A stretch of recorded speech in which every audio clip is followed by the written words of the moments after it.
So hi guys, sebelum ni kita belajar macam mana kita nak buat satu projek baru. So sekarang kita nak buka balik projek yang kita dah buat hari tu, iaitu projek 1. You can see saya punya projek 1.prproj. prproj ni adalah satu extension yang spesifik digunakan oleh Adobe Premiere Pro. So bila kita nampak extension kita .prproj, maksud dia projek tu adalah, file tu adalah untuk projek Adobe Premiere Pro.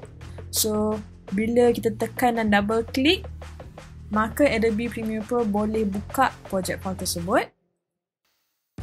Okay, so sekarang kita dah masuk dalam Adobe Premiere Pro punya projek.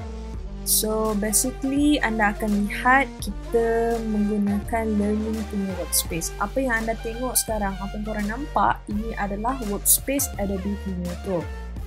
Okay, untuk learning punya workspace, kita ada learn punya panel di mana kita terdapat beberapa tutorials yang you guys boleh tengok kat sini. Lepas tu kita ada all the basic panels, kita ada source panel, program panel, kita ada project panel yang paling penting, tools dan juga timeline. Okay, if you guys perasan atas ni, kita ada beberapa tabs. Ada learning, assembly, editing, color, effect, audio, graphic, libraries.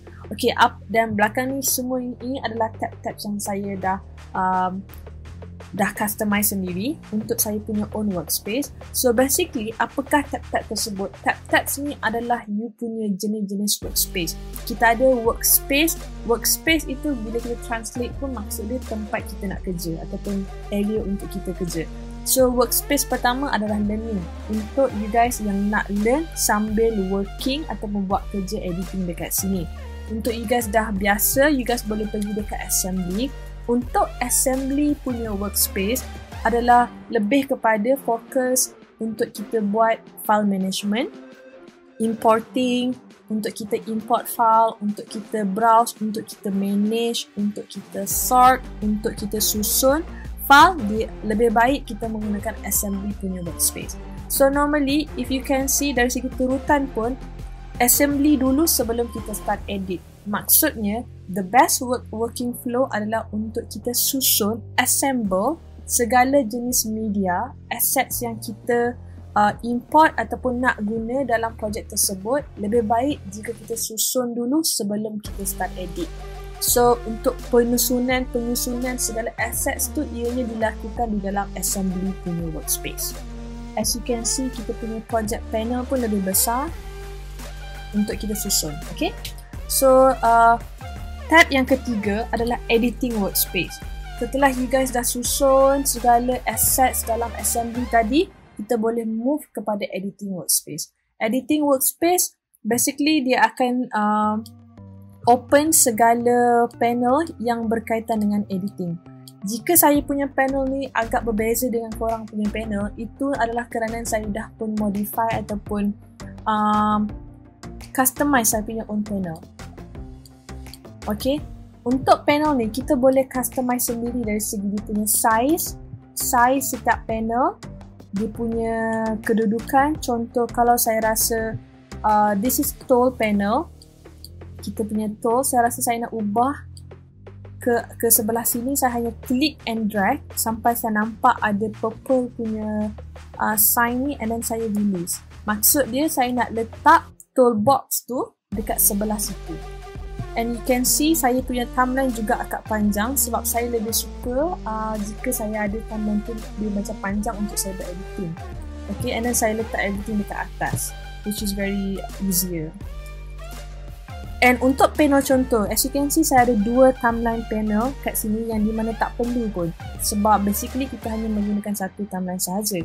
So kita boleh delete mana-mana panel yang tak berkaitan ataupun panel yang kita tak perlukan. Contoh, saya tak perlukan timeline yang ni sebab saya dah ada yang ni. Saya boleh right click, saya tekan close panel. So dia akan tutup panel tersebut. Okay, so any panel yang you guys tak nak guna, you guys boleh simply close, right click, undock pun boleh. Undock tu maksud dia korang nak cabut dan juga bagi dia float. Nampak tak, dia akan floating macam ni. Maksud dia you guys dah undock, dah keluarkan panel tersebut daripada dia punya own docking. So lepas kita undock, kita nak masukkan balik pun boleh. Cara dia sama je, klik dan juga drag kat mana kita nak letak. Kalau kita nak letak dekat sebelah sini, make sure kita punya highlight tu di sebelah sini. Now you can see saya punya program dah masuk balik. Okay, so lepas tu after you guys finish with your editing later, dah letak cutting, dah buat framing, dah letak transition, dah letak effect, after that kita boleh move to color punya workspace. So bila kita dekat color punya workspace, as you can see juga our workspace dah berubah-ubah, and kita ada satu panel lain iaitu the massive color. So the concept of all of these, konsep untuk semua workspace ni, dia akan berubah-ubah ikut keperluan. Contoh kalau kita tengah buat effect, kita pergi dekat effect workspace. Kalau kita tengah buat audio, kita pergi dekat audio workspace. Kalau kita tengah buat color, kita pergi dekat color workspace. Kita tengah buat grafik, kita pergi dekat graphic workspace. So, one thing about Adobe ni, dia allow kita untuk spesifikkan kita punya working. Okay? So, senang. Di mana ianya lebih tersusun. Okay? So, itu adalah topik mengenai workspace. Alright? So, saya akan back kepada assembly sebelum kita start untuk import project file. So, itu adalah satu pengenalan mengenai workspace dalam Adobe Premiere Pro.